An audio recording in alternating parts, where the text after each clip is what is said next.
అట్లనే.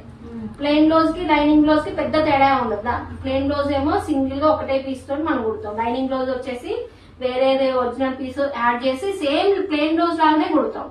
అర్థమైందా? పైపింగ్ దానికి ఏం చేస్తాం, ఓన్లీ పైపింగ్ ఒకటే యాడ్ చేస్తాం. పైపింగ్ యాడ్ చేసి మనం లైనింగ్ బ్లౌజ్ ప్లెయిన్ బ్లౌజ్ ఎట్లా కుడతామో అట్లనే కుడతాం. ప్రతి ఒక్కటి హ్యాండ్ జాయింట్ గానీ, ఉక్స్ పట్టి కాజల్ పట్టి గానీ, ఫ్రంట్ డాట్స్ గానీ, బ్యాక్ పార్ట్ గానీ, సైడ్ జాయింట్ గానీ, ప్రతి ఒక్కటి ప్లెయిన్ బ్లౌజ్ ఎట్లుంటుందో అట్లనే కుడతాం. అందుకే ప్లెయిన్ బ్లౌజ్ అనేది చాలా పర్ఫెక్ట్ గా నేర్చుకోవాలి. ఫస్ట్ ఒకటి బ్లౌజ్ నేర్చుకుంటే పర్ఫెక్ట్ గా వచ్చిననుకో మిగిలిన అన్ని ఇప్పుడు మోడల్స్ వచ్చాయి అనుకో, మనకి మోడల్స్ ఎక్కువ వస్తాయి. ఎక్కువ బ్యాక్ నెక్ కి హ్యాండ్స్ కి వస్తాయి. వస్తే కొంచెం గొప్ప ఫ్రంట్ కి నెక్ కి వస్తాయి. మిగిలిన బ్లౌజ్ అంతా సేమ్ యాజ్ అలానే ఉంటది. అర్థమైందా? అందుకే మనకి కటింగ్ అనేది పర్ఫెక్ట్ గా ప్లెయిన్ బ్లౌజ్ లోనే పర్ఫెక్ట్ గా రావాలి.